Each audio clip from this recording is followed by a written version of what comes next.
Here I come. Je suis Iron Man. Je suis quasiment sûr que nous avons affaire à un serial killer. Fuyez, pauvre fou!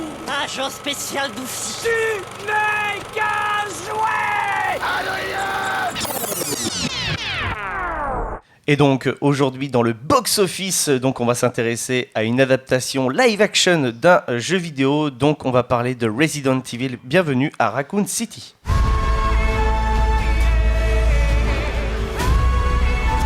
On va anéantir Umbrella.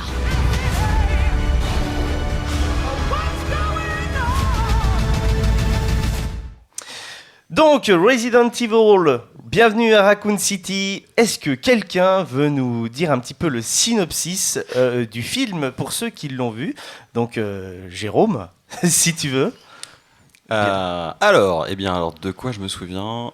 Pas des noms des personnages, donc vous soyez un peu indulgents. Donc, c'est l'histoire de la petite sœur d'un mec qui fait partie de la police de Raccoon City, qui revient à Raccoon City en se faisant prendre en stop par un super gros dégoûtant de chauffeur poids lourd avec son chien. Oui. Qui est très important, le chien. Ouais, le chien très très important qui est un Doberman. Hein. Voilà. Oui, un beau Doberman. Un beau Doberman. Bref, et donc elle se rend jusqu'à Raccoon City. Sur le chemin, ils éclatent une pauvre femme qui avait pas l'air très bien, mais le temps d'en débattre. Ah mince, qu'est-ce qu'on fait du corps? Le corps a disparu. Voilà, le chien lèche le sang du cadavre disparu, donc petit foreshadowing sur ce qui va advenir de ce chien, etc. Et puis donc ensuite elle retrouve son frère, les sirènes retentissent. C'est ça. Il faut évacuer Raccoon City, mais tu ne peux pas évacuer Raccoon City. Les flics vont...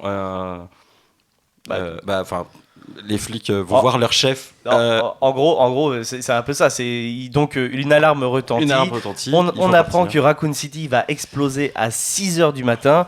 Et alors que quand il y a cette news qui tombe, le chef avait déjà envoyé une unité d'élite dont au manoir Spencer pour fouiller les lieux, parce qu'apparemment quelque chose s'est passé là-bas. Et finalement, donc, on se rend compte que la ville est envahi de zombies à cause d'un virus qui a été libéré par l'entreprise pharmaceutique qui employait les gens à l'époque, Umbrella. Voilà, donc un petit peu pour le synopsis vite fait donc, de ce nouveau Resident Evil, parce que c'est un nouveau départ pour le Resident Evil au cinéma. Merci Jérôme en tout cas pour ce début de synopsis très détaillé. Un peu trop, ouais. Voilà. Bon, je vais commencer par donner mon avis parce que je sais que Ekichi et Esteban n'ont pas pu voir le film. Alors, contrairement à ce que beaucoup de monde ont pu dire sur Internet, moi j'ai quand même passé plutôt un bon moment devant ce film. Il y avait de très bonnes choses. Je fais partie des gens qui ont quand même bien apprécié le mélange du 1 et du 2 en termes de synopsis, en termes de scénario. C'est pas un truc qui m'a choqué. Au contraire, le fait que ça se déroule en même temps, ou voire même en parallèle, moi j'ai beaucoup apprécié. Je sais pas ce que toi t'en as pensé, Stéphane, parce que je sais qu'en plus Resident Evil c'est quand même ta saga de cœur. T'as fait énormément de vidéos justement sur ta chaîne YouTube qui parlent de la saga. On a eu la chance d'aller à la Paris Games Week quand quand ils avaient sorti le Resident Evil 2, donc tu avais pu tester la démo ensemble. T'étais trop content. Est-ce que toi, justement, ce mélange des deux scénarios, ça t'a gêné? Sur le moment, non. Enfin, après, le fait qu'il y ait des libertés un petit peu qui soient prises, moi, ça ne me gênait pas. Là où j'attendais surtout le film, c'était au niveau de l'ambiance, vraiment. Parce que c'est ce qui me capte le plus dans les jeux. Faut être honnête, dans les jeux, le scénario, l'écriture des personnages, c'est clairement pas le point fort, mais l'ambiance, l'univers, c'est surtout ça qui capte. Et là-dessus, j'avoue que le film m'a parlé sur pas mal de points, quoi. Même s'il y a beaucoup de choses qui ne vont pas, effectivement. Après, justement, développe un petit peu pour toi les choses qui ne vont pas. Parce que, mis à part, moi, le gros défaut que je vais dire pour ce film, c'est les effets spéciaux que je trouve sont vraiment mis au rabais pour une saga de Resident Evil. Je trouve que c'est limite, entre guillemets, se moquer de la popularité de la saga, c'est-à-dire que même si j'adore ce que fait entre guillemets Metropolitan avec les films John Wick, j'ai vraiment l'impression que pour ce film-là, ils ne lui ont pas donné le budget nécessaire pour avoir quelque chose de correct. Clairement pas. Enfin, de toute façon, le budget, je crois que c'est de 50 millions, si je dis pas de bêtises, ou 60 millions, je sais plus, c'est extrêmement faible. pour résumer 2 jeux en plus. Donc on voit qu'il y a eu des limitations effectivement sur les effets spéciaux. Donc clairement, c'est pas là-dessus le point fort. Pareil, sur les décors, on reconnaît, on a une imagerie qu'on retrouve avec le commissariat du 2, le manoir du 1, mais tout a l'air étriqué, petit. On sent qu'ils ont essayé de trouver des petites astuces de montage pour avoir des champs de vision un peu plus larges, pour donner une impression de grandeur, mais le manoir, on dirait qu'il fait 3 pièces et demie. Et... Donc on retrouve un petit peu ce qu'on connaît, mais en version petite. En fait, peut-être un des problèmes de ce film, c'est qu'il a voulu trop en faire, il a voulu tout caser en très peu de temps. Et même s'il y a des choses que j'ai bien aimées, donc là je parle des choses que je n'ai pas aimées, hein, mais par exemple ce qui aurait été peut-être plus judicieux, c'est de faire un premier film qui durerait 1h30, mais en vrai huis clos dans le manoir, où en fait le manoir serait un personnage à part entière, qui t'enveloppe, qui te prend, qui te bouscule. Ça aurait été génial ça. On l'a un petit peu à certains moments, mais vraiment pas assez, parce que en fait il faut raconter 2 jeux, il faut raconter 15 000 persos, et c'est pas évident, et on sent que peut-être qu'il y a eu la pression de Sony au-dessus, je ne sais pas, mais en tout cas... il y a des petits soucis là-dessus. D'accord. Jérôme, toi, un petit peu ton ressenti sur le film. Eh ben moi, mon ressenti sur le film, il est carrément positif parce que justement, il y a un travail d'ambiance qui est fait, comme tu as dit, Stéphane, et qui est plutôt efficace. Il y a des plans qui sont quand même bien anxiogènes, qui rappellent justement ces couloirs où on a un angle de caméra qui fait qu'on ne voit pas ce qu'il y a dans l'angle du prochain couloir, etc. Tu as notamment, c'est quand il monte un escalier, etc. Déjà, le bonhomme monte dans l'escalier, il disparaît derrière... la caméra le suit un peu, et donc au milieu, on se retrouve avec un chandelier dans le champ de vision, ce qui fait qu'on voit plus vraiment le bonhomme. On est dans le flou, et lui aussi, finalement. Et après, à la fin, il sort complètement du cadre. Merde, on voit plus ce qui se passe, quoi. Pareil, moi j'ai trouvé qu'on retrouvait pas mal. T'as des inserts sur les portes, sur l'ascenseur, etc. Ça fait comme les temps de chargement avec les portes dans le premier, etc. Bien vu. Voilà, au lieu de mettre les chiens dans le manoir Spencer, c'est le chien du chauffeur, etc. On redistribue les cartes. Ok, pas mal. Voilà, les personnages. Oui, ils ont l'épaisseur des personnages du jeu, quoi, et ça suffit. Il y a 2-3 trucs qui te font sortir. Ça marche dans le jeu, mais ça marche pas là. À quel moment un pilote d'hélicoptère qui se transforme en zombie repilote son hélicoptère et vient se cracher dans le manoir? Bon. Ah ouais. Il a peut-être commencé à le piloter alors qu'il n'était pas complètement zombie. Ouais, peut-être. Il y a des trucs comme ça qui m'ont fait un peu sortir, mais justement, l'avantage d'avoir 2 histoires à raconter, c'est que hop, tu peux tout de suite couper sur autre chose, ce qui fait que hop, t'oublies qu'il y a eu un truc un peu aberrant qui s'est passé et tu passes à autre chose. De plus mauvais films utilisent cette technique-là aussi. Franchement, ça marche. En plus, moi, les films d'horreur, c'est pas vraiment des films dont je suis très fan. Et là, il y avait des moments où j'avais vraiment les dents serrées, etc. Genre, qu'est-ce qui va se passer? Donc bien efficace. Oui, voilà. C'est un film qui ne réinvente rien, clairement. Enfin, il n'y a pas un avant et un après en termes de mise en scène de films d'horreur avec Resident Evil, mais il le fait plutôt bien. Il y a de la recherche un petit peu, quoi. On n'est pas juste sur du jumpscare, il y a des petites recherches qui sont faites au niveau de la mise en scène. Tu parlais de la vision du personnage qui disparaît. Dans Resident Evil, le hors-champ, c'est extrêmement important. Et là, on va parler un petit peu du son. Mais dans Resident Evil, en fait, des fois, à cause de ces angles de vue précalculés, on ne voyait pas les ennemis. Mais grâce au son, on pouvait les identifier. Et ce travail a été fait. Il y a beaucoup de moments où, en fait, on entend la créature avant de la voir. Donc, ça passe aussi par des jeux de lumière aussi, d'obscurité. Il y a quelques scènes vraiment où on devine une forme à travers l'obscurité, où on voit des environnements bouger.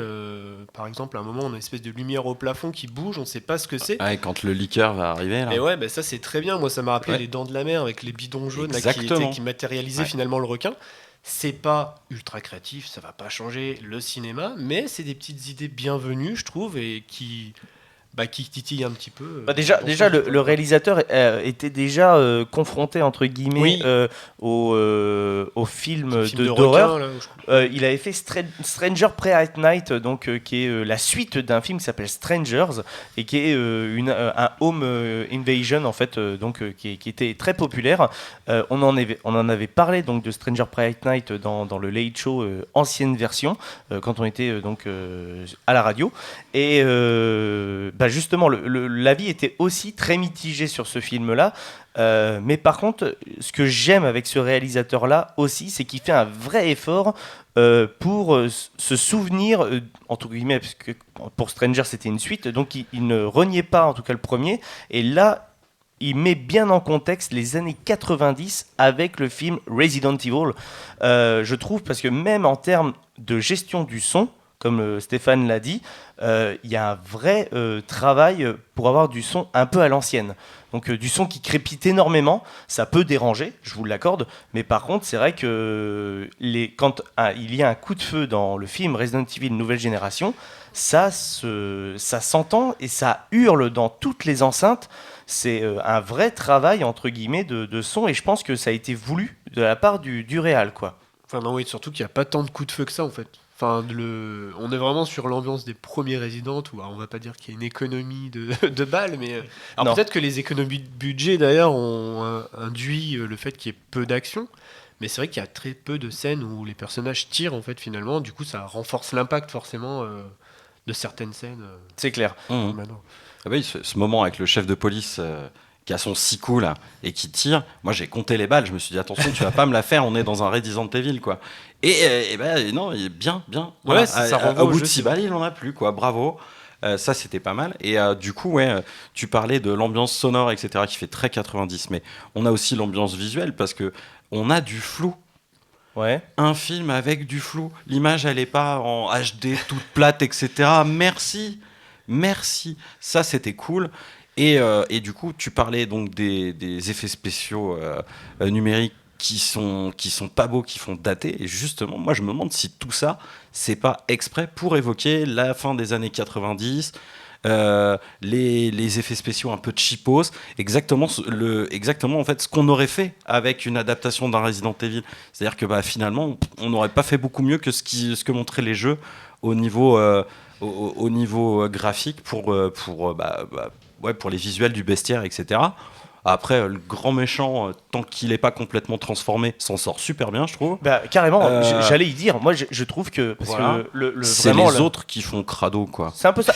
Par contre, entre guillemets, Mad Movies a sorti un épisode, pas un épisode, un bouquin donc sur Resident Evil, et donc ils reviennent un petit peu sur le make-up des zombies, entre guillemets, un historique des make-up. Je trouve que les zombies qu'on a dans le film Resident Evil Bienvenue à Raccoon City sont très réalistes. Vraiment, c'est pas au même level que Walking Dead où tu sens que tout le budget vraiment de la série est dans les make-up vraiment du zombie, et délaisse un petit peu les scènes d'action, etc. Et que c'est vraiment en mode ton plan il est pas spécialement cher à faire, mais par contre le figurant là, il a un make-up à je sais pas de combien de milliers de dollars sur lui en termes de latex, de machin, des trucs comme ça. Voilà, pour moi c'est ça la force de Walking Dead et des premières saisons de Walking Dead. Là dans celui-là, les zombies sont très épurés, ça fait vraiment très malade, cancéreux un peu. C'est bête à dire, mais c'est voilà quoi. Et il y a un truc intéressant aussi, c'est qu'en général dans les Resident Evil, quand on arrive, il y a déjà les zombies qui sont là, qui vont nous croquer, voilà, comme d'habitude. Là en fait on voit les humains, les habitants se transformer en zombies. On a l'étape intermédiaire en fait, c'est-à-dire que c'est des humains qui deviennent un petit peu fous, qui te regardent de manière fixe, qui parlent un petit peu, mais on perd un petit peu de cohérence dans leurs propos. Et c'est rigolo parce que ça fait écho en fait à certains documents que tu retrouves dans le jeu, notamment dans le premier jeu, où tu as des personnes qui écrivent un journal intime et tu vois qu'au fil des jours qui passent, la raison se perd. Et vers la fin, tu as le personnage qui fait délicieux ce cerveau. Et puis en fait, on a la transformation à travers des écrits. Et là, on l'a matérialisé en visuel et on l'avait jamais eu dans un Resident Evil. C'est vrai, c'est intéressant. Ça. Donc Moi, j'ai trouvé ça vraiment cool. Ok, En général, la zombie outbreak est passée et le perso arrive, la ville est en feu. Ouais. Et Mais bon, voilà, petite chose à Justement, noter. Ekichi, toi, t'as pas vu donc. Non, alors moi j'ai vu la première saga, Ouais. qui pour beaucoup de fans de jeux. Alors moi je n'ai jamais joué à un seul jeu Resident Evil, mais j'ai beaucoup aimé la saga, la saga avec Alice. Même si à la fin, enfin les deux, trois derniers, ça part en cacahuète totale. Mais c'est le bon gros nanar qu'on aime bien. C'est tellement what the fuck qu'on on se dit allez, on est plus à ça après, et on continue. Oh, il y a encore un délire. J'ai hein. une anecdote Et, par rapport à ça. Mais moi, du coup, je voulais revenir sur ce que j'ai vu sur le web, qu'il y avait beaucoup d'incohérences et d'incompréhension au niveau des choix et décisions des personnages, et que a priori, c'était qu'il y avait beaucoup de décisions qui étaient prises parce que scénario, parce qu'il faut mettre tel lieu, Osef, qu'il y avait un gros problème d'écriture à ce niveau-là. C'est ce que j'ai vu et entendu. Donc voilà. Effectivement, il y a des incohérences, mais en fait, il faut savoir que dans les Resident Evil, tous les personnages sont lisses, comme je disais, au niveau de l'écriture. On n'est pas sur quelque chose de très fort. Ils sont pas identifiés et marqués de manière très forte, comme je sais pas, un jeu de Kojima où il y a vraiment presque des clichés. Là, les persos sont lisses. C'est des boy scouts. Ils sont comme il faut. Là, on fait un film. En fait, si les personnages doivent se renvoyer un peu la balle, il faut qu'ils aient un peu de plus de caractéristiques. Donc on va faire le mec un peu lisse qui reste Chris Redfield, c'est le mec normal. Après on a Jill qui veut tirer sur tout ce qui bouge, alors que dans le jeu elle n'est pas du tout comme ça. On a Claire qui va être l'espèce de, pas de journaliste, mais un peu journaliste, un petit peu qui va investiguer.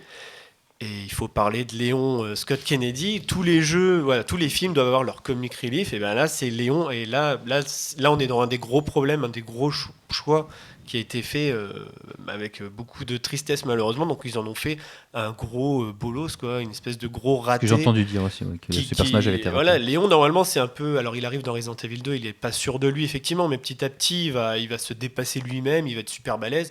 Et dans Resident Evil 4, c'est une machine à tuer avec sa cool attitude et tout. Là on en a un gros mec qui est en train de s'endormir sur le guichet du commissariat à l'entrée, qui se fait bolosser par tout le monde. Enfin, c'est un peu triste malheureusement. Ce rôle-là aurait dû être mis à des personnages plus secondaires qui sont dedans. Mais bon, après c'est l'envie encore de vouloir tout mettre. Ils pouvaient pas mettre que des persos lisses, je comprends, mais en tout cas ouais, ça c'est très critiquable, même s'il y a des bonnes choses. Non, mais en fait le truc c'est que moi ce que je pourrais reprocher entre guillemets au film, tu l'as dit, c'est le comportement et la façon de voir comment ils ont voulu concevoir Léon, qui m'a un peu gêné entre guillemets dans le film, parce que je me suis dit mince, on en fait un moins que rien.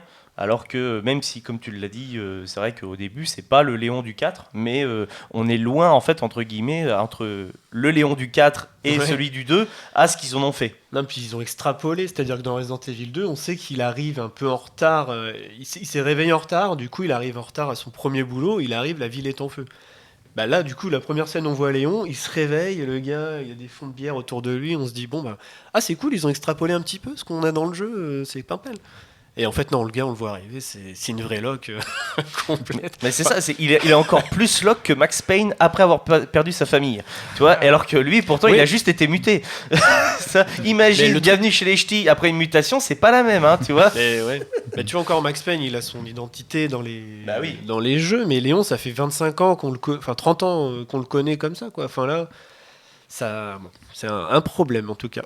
Clairement. C'est un vrai problème. Ouais, c'est un vrai problème. T'avais une anecdote, tu disais Oui, une anecdote, mais c'est plutôt drôle. Mais en fait, à l'époque, justement, donc de la sortie de la première saga, donc réalisée par Paul W.S. Anderson, gars qui nous a pondu la première adaptation de Mortal Kombat dans les années 90, on se souvient. Elle est trop bien d'ailleurs. Qui est trop bien. Moi, j'aime beaucoup. J'aime beaucoup ce film, bordel.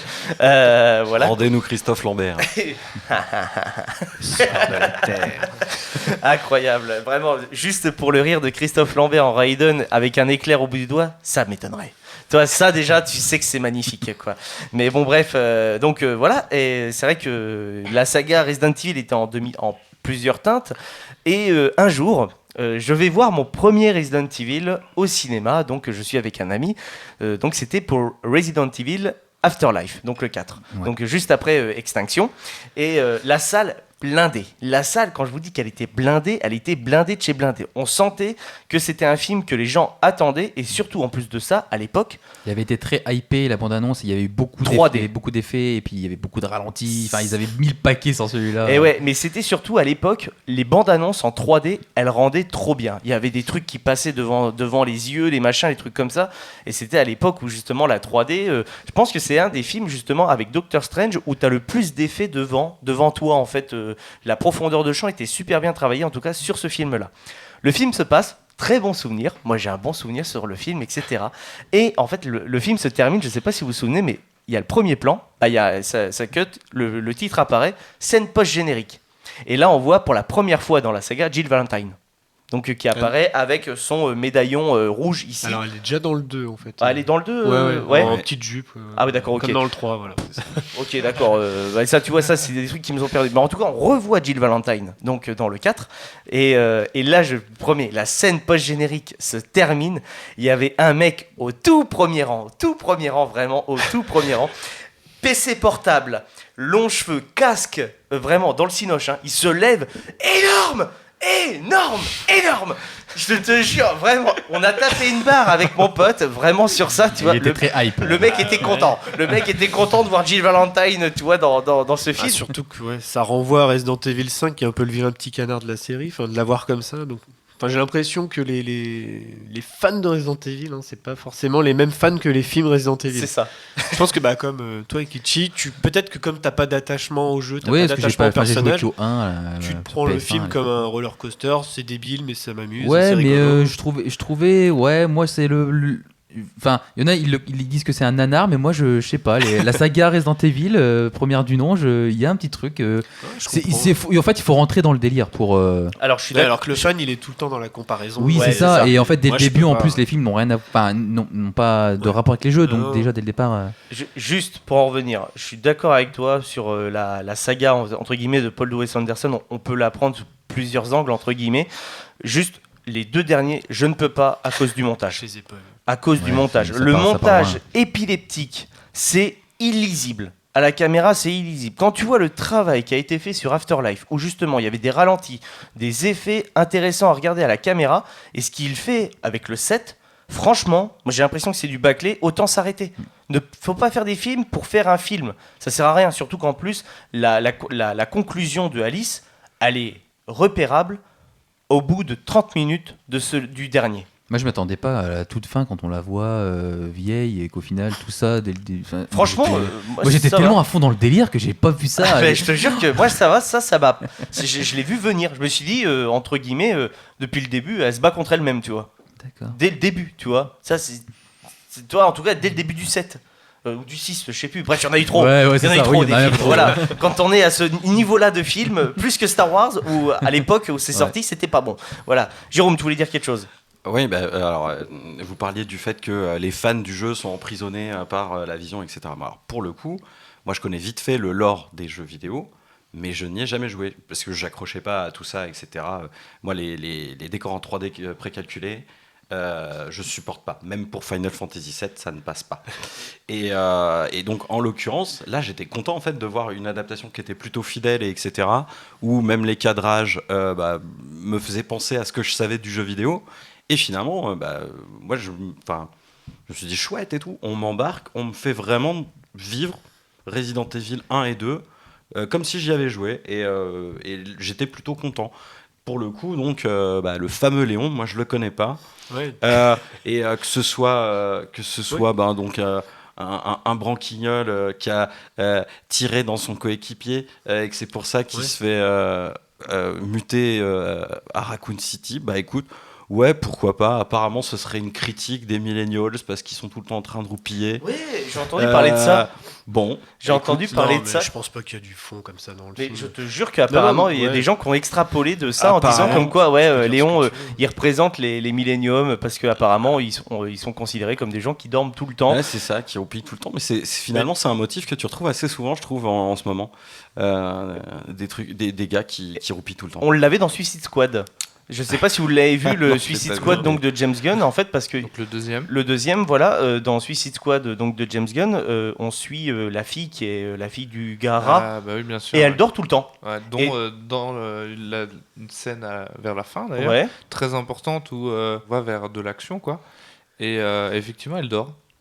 Non mais et ça apparemment. Et ça c'est tout le temps, ouais, tout le temps. Et je n'avais pas fait gaffe et donc je remercie mon ami Erwan qui me l'avait souligné, donc voilà, merci à lui, parce que c'est vrai que maintenant qu'il me l'a dit, c'est vrai que quand tu entends souvent ce rapport là au fait à des jeunes qui dorment et que ça peut être une critique des milléniums, c'est vrai que maintenant si tu fais gaffe à des films, il y en a beaucoup où ils essayent de le caler ça. Et après comme tu dis par contre Stéphane, on peut extrapoler sur tout et n'importe quoi aussi. Exactement. Tu vois, Oui, c'est la façon. Mais après, bon, c'est pas Léon, quoi. pas Et Léon. après, je comprends, si tu le connais pas, tu t'es dit, ah bah c'est le comic relief du film, voilà. Ouais, voilà, c'est ça exactement. Je me suis dit, bon, bah voilà, ok, Moi, il sert à rien. Moi, il m'a beaucoup fait rire quand il est en train de roupiller et que t'as le chauffeur zombie enflammé qui débarque dans le comico. Sur je sais plus quelle C'était musique. Sur je sais plus quelle musique, années des années 90. bien 90, c'est hyper marqué. Moi, j'ai trouvé ça génial. Je me suis dit, c'est super. Voilà, je me vois à ce moment-là, je me suis dit, bon. Non. c'est très drôle. Moi, C'est j'ai- Ils m'ont perdu un peu. C'est énorme, c'est énorme, mais j'ai trouvé ça drôle. Ouais. En plus, c'est bien filmé.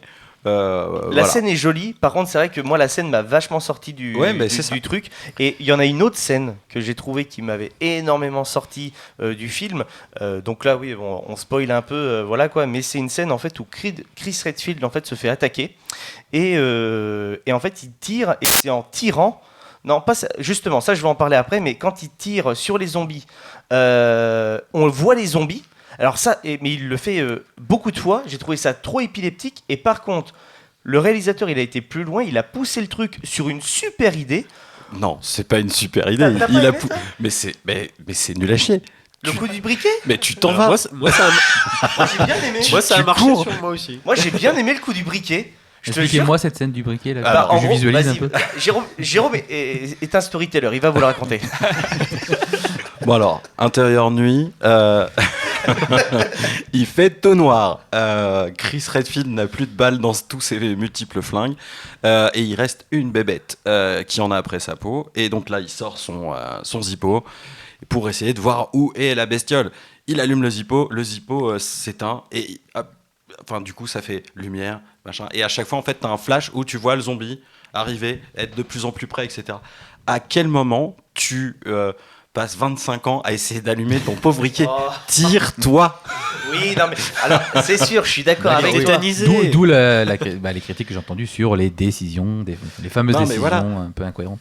Et oui, c'est incohérent, mais après, encore une fois, si ta volonté, bah, du coup, c'est de faire quelque chose sympa et d'aller au bout d'une idée, bah voilà, c'est bien. Le mec pose les notes sur la table et va au bout de son idée, aussi stupide soit-elle. Voilà. Voilà, c'est Ça pour amener peut-être un effet visuel. Ah, je Ah sais oui, pas c'est si- ça, ouais, c'était pour rechercher. Ouais, c'est ça. Après, peut-être que ouais, ça aurait plus d'impact s'il il ne pouvait pas bouger, par exemple, s'il avec son briquet, il était ficelé ou je sais pas. Mm.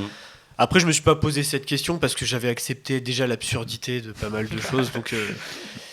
Mais moi c'est pas j'avoue sincèrement que la partie briquet, j'ai bien aimé. Mais moi, ça. La partie où il tire, où justement on voit rien à cette scène, ça m'a fait penser à du UV Ball.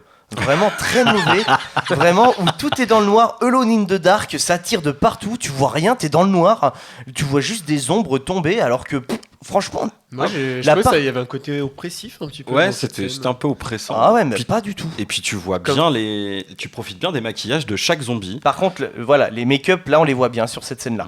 Avec ce qu'on a dit un petit peu, Esteban et Kichi, ça vous a donné un petit peu envie d'aller voir le film ou pas? Bah, moi oui par curiosité parce que voilà Resident Evil moi, je ne connais Que la saga. le nom que par les films, donc je connais les jeux mais je n'ai jamais joué, donc c'est avant tout par les films, et du coup bah ouais, si ça peut si je sais pas s'ils ont prévu d'en refaire et s'ils comptent refaire des suites qui adaptent un peu mieux le jeu vidéo, bah je préfère oui, donc quitte à regarder pour que ce soit plus cohérent avec l'adaptation, ouais, ça me donne envie. Esteban? Moi, j'avais déjà envie d'aller le voir en fait. Ok. Mais je pensais que c'était vraiment un gros nanar et qu'il y avait rien à y retenir quoi. Et là, de vous avoir écouté, ouais, ça m'a vraiment donné envie C'est d'aller ça, le ouais, voir. moi je me suis basé que sur les critiques du net et Ouais, vous c'est m'avez ça, plus j'étais donné- comme toi en fait, pareil. Et là, vraiment, ça m'a donné envie d'aller le voir. Mais quand même, j'ai l'impression, après vous avoir entendu parler de tout ça, que le film aurait du coup 30 ans de retard en fait. Enfin, 30 ans de retard. En fait, c'est vraiment quand même, comme Jérôme l'a un peu dit, c'est vrai qu'il y a aussi ce côté un petit peu où c'est un produit des années 90 en fait ce film, Ouais. vraiment, tu vois. Alors ça peut faire du bien du coup de retourner. Ouais, mais c'est vraiment ça, quoi. Moi, je pense que c'est une vraie volonté du réal, par contre, ça, tu vois. Et par contre, le côté effets spéciaux, je pense que c'est vraiment un manque de budget. Ah ouais. Vraiment, là, je pense que c'est vraiment un Bah, manque tu de le budget. sens aussi sur la ville. Normalement, Raccoon City, ça grouille de vie. Là, le film commence, on te dit Umbrella est parti. N'est plus là. C'est délocalisé. Tout le monde est parti. La ville est vidée. Ah, c'est déjà Sauf vite, les ouais. pauvres. Et en fait, à chaque plan de vie, de rue, tu vois rien, c'est vide. Et en fait, t'as pas les rues bondées de zombies, en fait, parce que. Mais je pense qu'il n'y avait pas de budget, en fait, tout simplement. Nous ne Quoi. payons pas les figurants. Non, mais c'est pas ça. Alors que tu vois, Mais dans- c'était une approche qui était pas si mauvaise, quoi, parce qu'en fait, ils te disent qu'ils ont abandonné ça, et la ville est à l'abandon, et on sait qu'il y a des villes comme ça aux États-Unis, des fois, qui sont abandonnées par des grosses sociétés qui Ah bah, tiennent c'est- économiquement Mmh. la vie. carrément, Et... Dupont. Mais du coup, ils ont eu cette contrainte, mais ils sont pas allés assez loin. Ça aurait été bien d'aller plus loin. exactement. là-dessus, mais- On renvoie au film Dark Waters, si vous Ouais, ne l'avez ouais. pas vu. Voilà. Ouais. Donc voilà quoi. On continue dans la même rubrique et on va parler un petit peu plus de toi, Stéphane. Donc avec justement, tu as une chaîne YouTube, le comptoir du jeu vidéo. Quel est un petit peu le principe de ta chaîne globalement, même si juste pour expliquer un petit peu à nos auditeurs qui nous écoutent sur Deezer, Spotify, Apple Podcast, je le répète. Tu oublies toujours YouTube. Et YouTube, Mais c'est bien évidemment. vrai. Mais dans ma tête, toi, je suis pas un YouTuber. Flatte Ah, je l'algorithme, Dimitri. Flatte l'algorithme. Non, bah, le concept, c'est quoi? Bah, c'est bien évidemment de parler de jeux vidéo. Pourquoi? Pas parce que c'est ce qui me passionne voilà, le plus. C'est ce que j'ai dans le sang depuis que je suis petit. J'ai toujours aimé en parler, débattre depuis longtemps. Et alors du coup, à un moment, j'ai travaillé comme journaliste jeux vidéo. À un moment, ça m'avait beaucoup plu. Ensuite, j'ai dû terminer ce travail pour bosser dans autre chose. Et j'ai toujours voulu continuer. Bah, ça m'embêtait en fait de plus avoir cette communication justement avec à travers l'écran ou autre. Donc bah, j'ai lancé ma petite chaîne voilà en 2012 ou 2013 si je dis pas de bêtises. Et ce que je voulais, c'était vraiment le faire avec d'autres personnes en fait. Donc d'où le nom comptoir de jeux vidéo. On se réunit, on parle de jeux.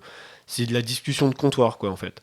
Donc voilà, c'était le but de se réunir, bah, un peu comme toi, des émissions qui duraient des fois plus d'une heure et tout, voilà. Et petit à petit, le concept a un peu évolué. Puis à un moment, comme c'était compliqué d'un point de vue logistique de se réunir, j'ai tenté de le faire tout seul un petit peu. Puis je m'en suis rendu compte que ça marchait bien, que ça me plaisait bien. Il y a toujours les petites réunions, bien sûr, même si c'est un peu plus compliqué avec le Covid et tout ça. Mais le but, voilà, ça va être de parler de jeux, pas forcément tout le temps d'actualité, parce que je trouve que des fois, bon, tout le monde parle d'actualité. Des fois, c'est bien de patienter un petit peu. Et ce que j'aime bien, c'est aussi avoir un peu une autre vision du jeu vidéo, quoi. Pas forcément dire ce qui se dit partout, tout le temps. Je sais pas, par exemple, les jeux vidéo en général, pendant longtemps, des années, des décennies, on a résumé un jeu vidéo à ses graphismes, sa bande-son, sa durée de vie, son prix, voilà.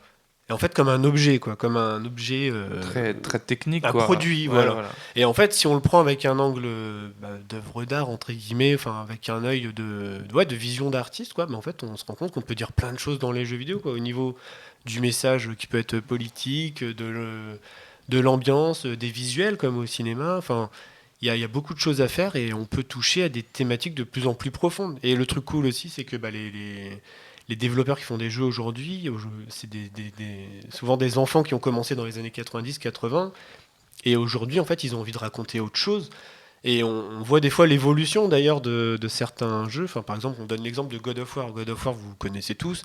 Les premiers God of War, c'était donc fait par le studio Santa Monica, des jeunes passionnés, talentueux. Donc c'était des jeux très bourrins qui étaient géniaux. Et à un moment où, quand ils ont dû renouveler la formule, ils se sont posés des questions sur eux-mêmes. Les mecs et les nanas ont eu des enfants, etc. Et ça se ressent dans les jeux. Et donc moi, voilà, j'aime bien décortiquer ce genre de choses. C'est ce qui me passionne le plus. Voilà. C'est pas ce qu'on entend le plus, hein, malheureusement, tout ce côté un peu plus peut-être approfondi, on va dire. Mais en tout cas, moi, c'est ce qui me plaît. En partie, quoi. D'accord. Et sachant que tu fais du contenu sur YouTube, est-ce que tu consommes de la vidéo YouTube? Toi, c'est une question qu'on s'est jamais posée. Et Kichi, toi aussi, donc tu as commencé sur YouTube et tu continues encore, malgré cette petite pastille, entre guillemets, avec nous dans le late. Est-ce que vous consommez du YouTube en étant youtubeur entre guillemets? Ah bah moi clairement c'est ma télé c'est 80% de YouTube, 20% de séries Netflix. Hein. Moi je consomme énormément YouTube. Je crois que je suis abonné à 200 chaînes à peu près. Alors je regarde pas tout, mais moi abonné, enfin l'onglet abonnement et les dernières sorties, non je consomme beaucoup. Ouais. D'accord. Et toi un petit peu Stéphane, comment tu... Bah oui, beaucoup. Alors par contre, ce qui est bizarre, c'est vraiment, je regarde très peu de chaînes de jeux vidéo, quoi. Enfin vraiment, je trouve pas beaucoup de chaînes qui me parlent. Enfin tout ce qui est dans le style Squeezie par exemple, avec des gens qui crient dans tous les sens, ça m'intéresse pas. Peut-être je suis pas de la même génération, je sais pas, mais ça va pas assez loin. Tout ce qui est actualité aussi, ça a tendance un peu à me lasser, parce que je vais sur n'importe quel site, je vois les news, ça me suffit, j'ai pas besoin de quelqu'un qui me décortique tout ça. Oui, bon. Par contre, oui. y a certaines super chaînes, enfin je pense à The Game Next Door par exemple, c'est pas très connu, mais en fait j'adore. Voilà, bah là ça fait partie des chaînes ça, qui vont chercher plus profondément. Ça c'est les chaînes qui m'inspirent vraiment. Ouais. Donc là on va décortiquer une thématique en mélangeant plusieurs jeux et en fait se rendre compte de certaines thématiques qui ressortent, de certains motifs qui reviennent. Donc ça je trouve ça génial. J'écoute beaucoup de podcasts aussi, jeux vidéo. Ça me plaît beaucoup. Comme je sais pas, Silence on joue par exemple, qui est donc le podcast de Libération, qui est très bien, qui va pas forcément te parler du Call of Duty, du Battlefield, mais qui va te parler de petits jeux, de rien du tout. Et c'est comme ça que j'arrive souvent à jouer à des petits jeux indés. Là je me suis fait il y a pas longtemps par exemple le jeu Unpacking, c'est un jeu tout bête. C'est un design pixel, vous avez des cartons, vous les enlevez, vous déménagez et vous posez les objets dans la pièce. C'est tout, c'est juste ça, c'est relaxant, on se dit, bon bah c'est un peu con quoi. On le fait, donc dans une chambre de petite fille, 2008, après on passe 2010, on le refait dans une autre pièce et en fait on se rend compte qu'il y a des objets qui reviennent et petit à petit chaque niveau comme ça va être différents moments de cette personne-là. Mais en fait on se rend compte qu'il y a une histoire qui est racontée avec ces paquets qui sont défaits. Et il y a tout un background qui est établi. Et en fait, c'est un jeu, au final, tu le fais en 2 heures. Tu passes de 2008 à 2012, la personne, elle a sa GameCube, sa Wii, tout ça. Et tu te rends compte que finalement, c'est un jeu sur la vie, quoi, sur le temps qui passe, quoi. Alors qu'à la base, c'est juste un jeu à la con où tu enlèves des cartons, tu fais que ça, vraiment. Mais tu dis, ah bah tiens, elle a un petit bus, elle est allée à Londres, un petit bus rouge. Et puis, genre, 2-3 ans après, elle a la Tour Eiffel, la Tour de Pise. À un moment, elle emménage et il y a déjà des affaires d'un mec. Tu fais, ah bah oui, elle aménage, elle doit avoir 20 ans. C'est génial, quoi. Et sinon, pour revenir sur les vidéos YouTube, je regarde beaucoup, par contre, de vidéos YouTube, de films, de séries. En fait, parce qu'ils ont une façon de parler qui me plaît, en fait. Et il y a très peu de chaînes de jeux vidéo qui parlent comme comme on parle de cinéma et de films. Enfin, je pense, les plus connus, enfin voilà, les Durandal, les Captain Popcorn, et j'aime beaucoup un peu C'est très dommage que Durandal ne supporte pas de faire des interviews, sinon ça aurait été vraiment quelqu'un que j'aimerais avoir autour de la table. C'est très inspirant. Enfin, je me rappelle à l'époque, il fait plus trop de vidéos, faut soyez de film. Tu vois, cette façon de parler, en fait, il va pas te parler du film, il va pas te parler de... il va pas forcément te parler des effets spéciaux, de la durée, il y a un travail de recherche et souvent en fait il va pas parler du film, il va parler d'une thématique du film et il va faire une analyse filmique en fait vraiment. Ouais, voilà. C'est ça. Ouais. Et c'est super inspirant, donc je suis beaucoup séries, youtubeurs, séries, films. Plus que jeux vidéo. Je suis pareil, c'est vrai qu'on suit avant tout en fait sa façon de critiquer plutôt que je veux savoir la critique de lui, parce que pour savoir la critique du film en général, comme par exemple Captain Popcorn, j'aime beaucoup sa façon d'analyser, de critique, etc. Et c'est vrai que c'est avant tout pour sa façon à lui. Puis il y a des styles très différents, quoi. Enfin, tu vois, le Durandal, il va être sur la mise en scène, il va te sortir des trucs, tu sais pas ce que c'est. C'est ça. Tu vas avoir. Alors lui, il en fait plus trop. In the Panda, je crois. In the Panda, en fait, il se diversifie énormément. En plus, c'est-à-dire, je te jure que j'ai rencontré pour la première fois une personne donc, qui nous écoute. Que je ne connaissais pas, et donc elle m'a dit je suis tombé sur ton podcast, etc. Et quand on te compare, en fait, nous qui sommes autour d'une table entre guillemets où on n'est pas dans le milieu entre guillemets du cinéma, etc. Et elle me dit j'écoute aussi le podcast de In the Panda. Tu te dis ouais, donc je suis une concurrence directe à Monsieur Panda. Ça fait entre guillemets, tu te dis bon ok, ouais non, il est plus maintenant podcast, il est plus entre guillemets il en fait moins et puis quand il fait une vidéo YouTube face cam, c'est vraiment des grosses vidéos genre en mode une FAQ de 1 heure. Maintenant il a changé complètement de format, il est plus dans l'analytique face cam comme par exemple Durandal le fait. Moi ce que j'aime avec Durandal sur toutes ses vidéos, c'est que même si il va pas dans mon avis, son avis est quand même intéressant à écouter en mode voilà quoi. Plutôt que de me braquer et de me dire, ouais, il est pas de mon avis, je vais pas regarder la vidéo. Bah non, en fait, écoute-le. Et ensuite, après, tu regarderas si ce qu'il dit est intéressant et ça peut, entre guillemets, voir et peut-être potentiellement changer ou revaloir ta façon de penser un film.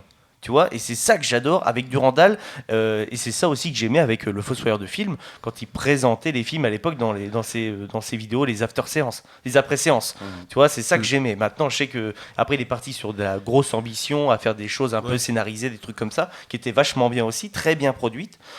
Pour le Fossoyeur de films, d'ailleurs, franchement, tout ce qu'il a fait, c'est masterclass.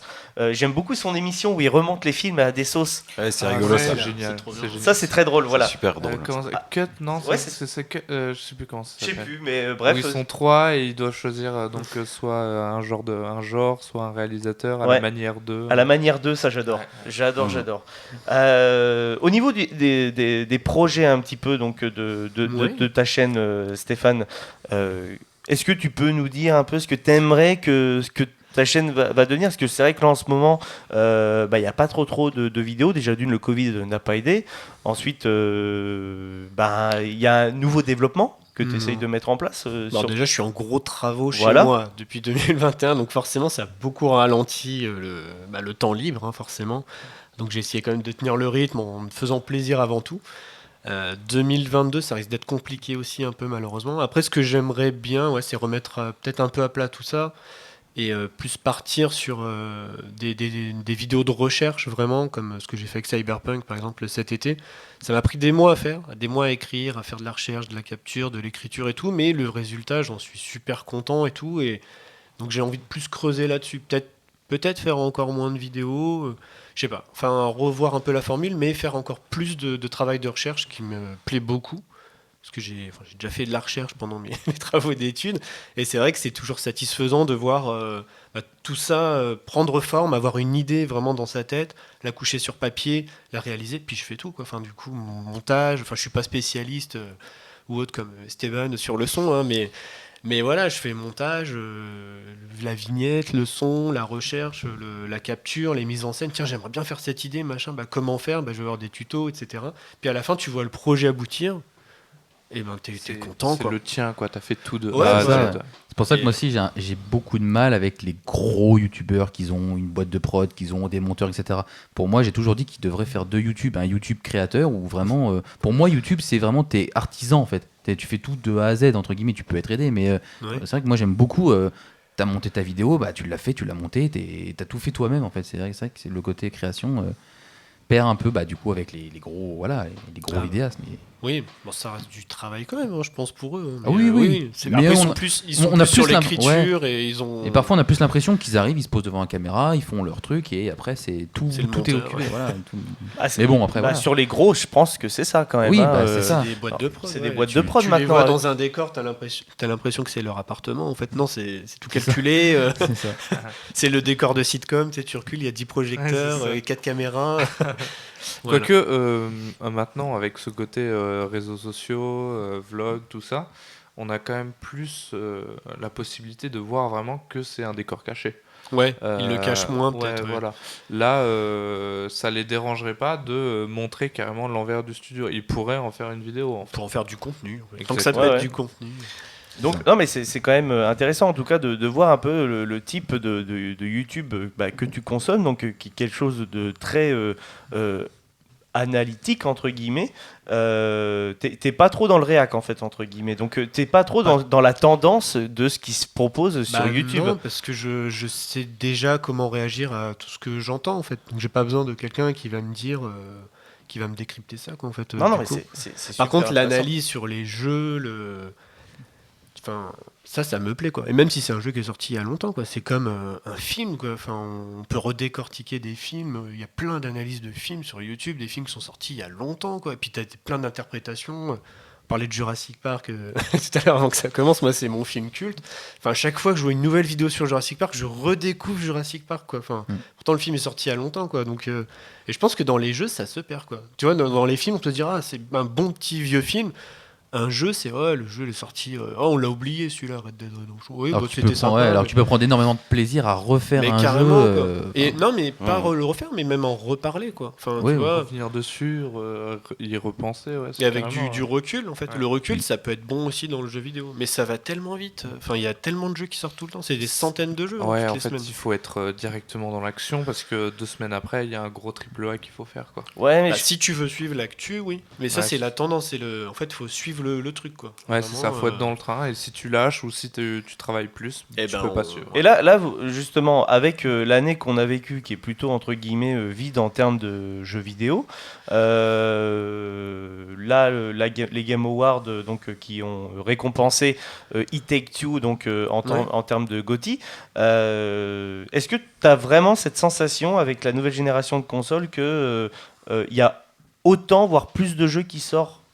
Ah bah il y en a, oui, toujours plus. Enfin, Ouais. d'ailleurs, tu parles de génération, mais en fait, les nouvelles générations, c'est juste des upgrades des anciennes, et tout est unifié, donc tous les jeux qui sortent sur PS5 sortent sur PS4, etc. Donc ce qui est une bonne chose pour le public, on va dire.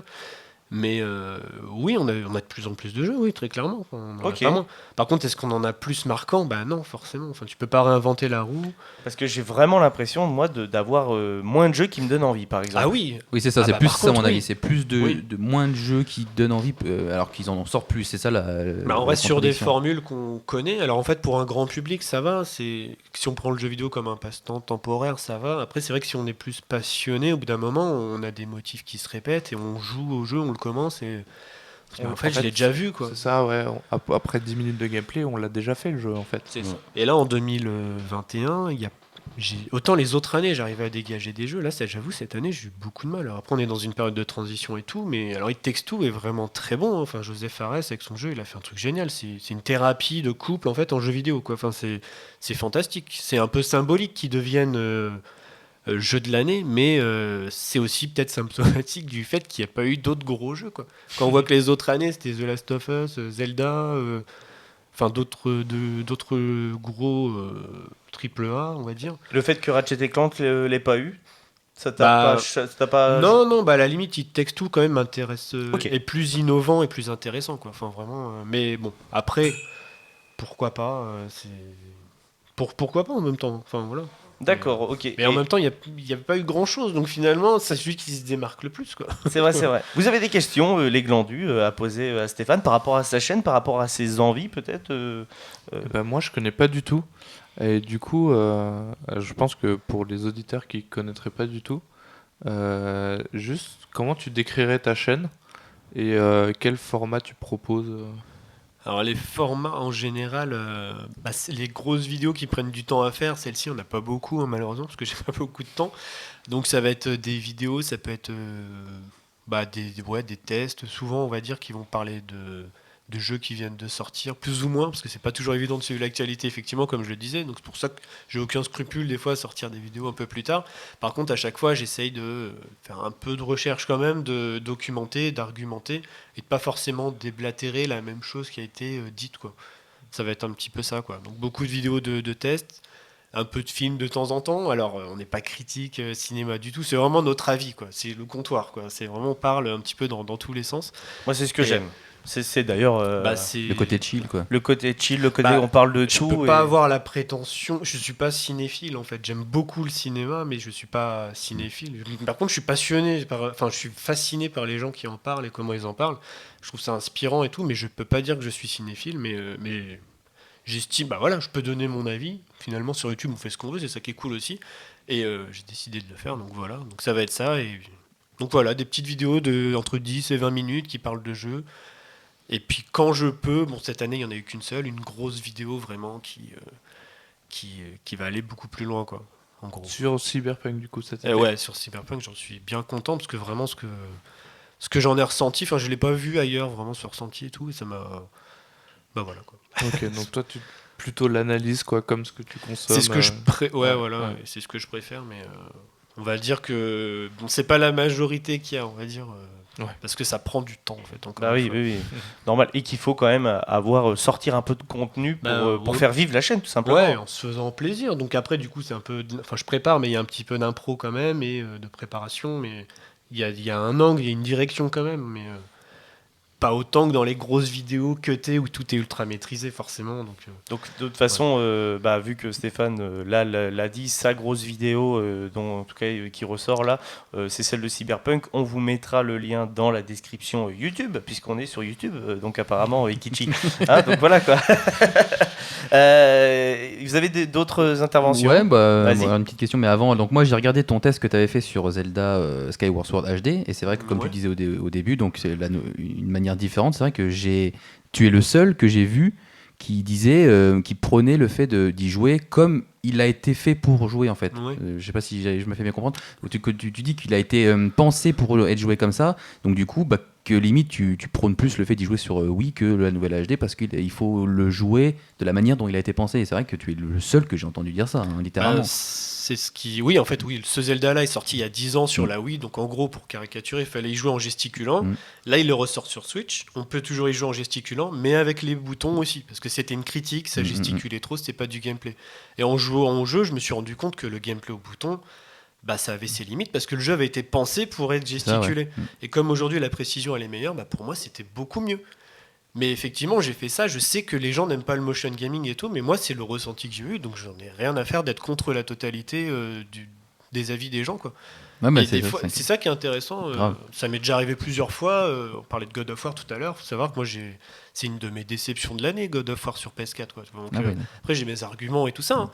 Mais j'ai pas peur de le dire. Moi. Parce que la première saga a été pensée pour être un bourrinage, et moi j'ai adoré la trilogie. Mais le jeu a été encensé et tout. Et en fait, moi, à un moment, si je me rends compte que ça va pas, je me dis pourquoi ça va pas. Donc j'arrive à trouver pourquoi. Bon, là, j'avais pas refait de vidéo, j'en avais parlé dans une vidéo de fin d'année, mais j'ai pas refait de vidéo. Mais une fois que j'ai trouvé pourquoi, je sais, j'ai des arguments et je dis pas que j'ai raison par contre, mais après j'adore en débattre avec quelqu'un qui me dit mais non mais t'as pas compris machin. Enfin c'est ça qui est génial quoi. Donc il faut pas avoir peur de dire un jeu encensé ne vous plaît pas et inversement quoi, quelque chose qui ne plaît à personne peut plaire aussi. Peut te plaire. C'est clair. Mais il faut avoir le courage et les arguments, et c'est pas toujours évident. C'est clair. C'est vraiment le plus difficile, c'est de trouver des arguments parce que moi je marche beaucoup au ressenti et des fois en fait, tu vois, j'ai pas entre guillemets les arguments, c'est juste quelque chose que je ressens, tu vois, et c'est difficile de mettre des mots. Des dessus. fois il faut réfléchir. Ouais. Pourquoi j'ai du plaisir? Pourquoi j'ai cette satisfaction avec ce film ou cette série ou ce jeu? Tu le rapproches avec d'autres, tu fais mais oui, c'est ça en fait ce truc. Mais c'est super intéressant. Et tu vois, et sur le God of War aussi que moi j'ai bien aimé, mais par contre qui dans sa globalité et je trouve par rapport à l'intégration et son univers, je suis assez déçu aussi, tu vois, parce que quand tu vois la qualité qu'on avait sur PS3, donc jeu ouverture de God of War 3. Pour moi, ce jeu, c'est une masterclass de tout l'univers, quoi. Moi, c'était pas ça qui m'avait déçu, mais ouais, c'est intéressant. Ah, mais vraiment, tu vois, vraiment. Et quand tu vois que le jeu est sorti il y a déjà pas mal de temps, je rappelle quand même que GTA 5 est sorti sur PS3 et qu'il a déjà 10 ans. Oui. Tu vois, quasiment. Voilà, God of War 3, c'était un des jeux qui a été mis en vente en même temps que la console, quoi. Et quand tu vois la qualité de ce jeu et en tout cas le plaisir que tu as à y jouer en termes de beat'em all, etc. Voir ce qu'on a avec le nouveau God of War qui est beaucoup plus mature, qui est cool, hein, c'est vraiment sympa. Mais ça pourrait être un moi, autre jeu complètement. Non, mais en fait, entre guillemets, c'est que j'ai pas l'essence de God of War. C'est ça. Tu vois, quand je joue autrement, ils auraient pu faire littéralement un autre jeu avec ce scénario-là. Pour être vite fait 2 minutes, j'ai plus l'impression de jouer à The Last of Us dans l'univers de God of War. Moi, ça m'a pas gêné. Non, mais tu vois. Tu vois, dans God of War, le côté relation entre le père et le fils, j'ai trouvé ça super. C'était super bien décrit. T'as une vraie évolution du personnage d'Atreus qui est super content de partir, ensuite qui est déprimé, qui des fois a une tête à claque. L'écriture, elle est parfaite. Après, c'est dans le game design, moi, que ça m'a gêné. C'est-à-dire que j'ai beaucoup aimé le début très linéaire à la The Last of Us. Et après, à un moment, ça s'ouvre. Et en fait, tu vas faire plein de trucs, trouver des coffres, etc. Monter ton XP. Tu as un système de loot qui se met en place parce que c'est à la mode. Tu passes ton temps dans des menus à faire ça. Et ça te casse la narration d'un coup. Tous ces trucs annexes, même s'ils parlent un petit peu. Et c'est ça qui m'a gêné. Et j'en avais marre de faire ça. Moi, je voulais être dans dans un The Last of Us. Je voulais avancer dans cette histoire de relation père-fils, tu vois. Et en fait, ça avançait, mais en pointillé, quoi. Donc les Valkyries, tout ça, j'en avais rien à faire. Moi, ce que je voulais, c'était la relation entre Kratos et Atreus, Je les ai même pas faites. qui est très bien écrite, mais en fait, le jour aurait pu être cuté. Après, les critiques me donnent tort, parce que finalement, ce que les gens ont aimé, c'est le côté histoire qui était bien et le côté gameplay qui était bon. Mais finalement, on avait l'impression de jouer à 2 jeux, des fois. Un jeu narratif, cinématique, et un jeu, entre guillemets, Dark Souls, à la Dark Souls. Ah oui, putain, oui. Et pour moi, bah ça allait pas, quoi. Mais après, c'est juste mon avis. Ah oui, oui, non, et, non, mais t'inquiète. et- y a et pas c'est- de- et je pense que c'est la pression, quoi. Enfin, on est obligé de mettre des loots, on est obligé de mettre des. ce Bienvenue genre de chez, trucs, quoi. chez Ubisoft. Bah, c'est un peu ça. Après Ubisoft, bon là c'est un peu de problème puisqu'ils te servent le même jeu depuis 15 ans. Ah, mais ils sont forts, hein. Bah ils sont Ouais, forts. ils ont hein. fort. Des économies. Hein. Non, mais c'est clair. Après, de base, j'avais du mal aussi avec les Assassin's Creed, tu vois. Donc c'est vrai que moi je suis pas du tout rentré dans l'univers de base de Ouais. Assassin's Creed. Donc voilà. Autre chose par rapport Bon, juste à la une question, à la si, chaîne je de te, Stéphane. si je te demande ton jeu préféré, toute console confondue, Oula, de tous les temps. ouais, toute édition confondue, voilà, Ouais, ça- un jeu, le jeu. Ça va être très Ton jeu. compliqué. Ah, c'est très compliqué. C'est peut-être forcément pendant l'ère PlayStation, parce que c'est là que j'ai eu vraiment un marquage. Ça a été une des révolutions pour moi de sortir des jeux un petit peu plus cartoon, on va dire, des jeux plus matures, à la Metal Gear Solid, Final Fantasy, Resident Evil, forcément. Je sais pas. Peut-être Resident Evil, hein, vraiment. Le premier, On parce est que. pile dans le thème, c'est bon. Bah ouais, mais parce que j'étais happé. En fait, moi, je ferme les yeux, le manoir, je le vois, j'y suis, j'avais l'impression d'y être. Enfin, c'était captivant. C'était les premières fois que j'avais peur dans un jeu vidéo. Ces angles de caméra fixe, tu disais que toi, tu t'y faisais pas. Ah ouais, non, Mais c'est en mort. fait, ça rappelait le cinéma, ces angles-là. Ouais. En fait, c'était des angles de cinéma. Il y avait toutes les références. Alors, les zombies de Romero. À un moment, t'as un requin qui rappelle les Dents de la Mer. T'avais les corbeaux de Hitchcock, tout ça. Enfin, c'était très mal joué, etc. Mais le personnage se déplaçait comme un tank et tout ça. Mais c'était génial. Donc, peut-être que je me dirais Resident Evil. Ouais. Si on me mettait un couteau sous la gorge. Le premier. Eh ben merci Stéphane, en tout cas d'être venu parce que là tu dois partir pour. Mais oui, malheureusement. Malheureusement, pour nous, l'émission n'est pas terminée. Hein, donc, on passera après à la deuxième partie de l'émission. Mais je tenais vraiment à te remercier d'être venu dans le Late Show. Parce que, déjà, tu m'as accueilli énormément de fois sur ta chaîne pour parler de cinéma. Donc, je suis très, très content de t'avoir eu ce soir pour justement parler un petit peu de toi, mais aussi parler d'un univers qui te plaît. Je sais que Resident Evil, c'était quelque chose qui était à cœur pour ta chaîne et surtout pour toi, même avec un ami du cinéma des potes qui est très fan, Maximus. Oui, effectivement. Ouais, voilà. J'ai pas vu sa critique encore. c'est Ah, vrai, mais- je ne l'ai pas vu Il encore. voulait m'inviter pour la faire, mais j'ai pas pu malheureusement. Ah, d'accord. Mais oui, effectivement. Donc voilà quoi. Et n'hésite pas surtout à revenir dans l'émission quand tu le pourras, peut-être pour parler entre guillemets d'un film soit qui t'a déçu ou soit justement que tu as adoré ou potentiellement Uncharted. mais Uncharted, why not?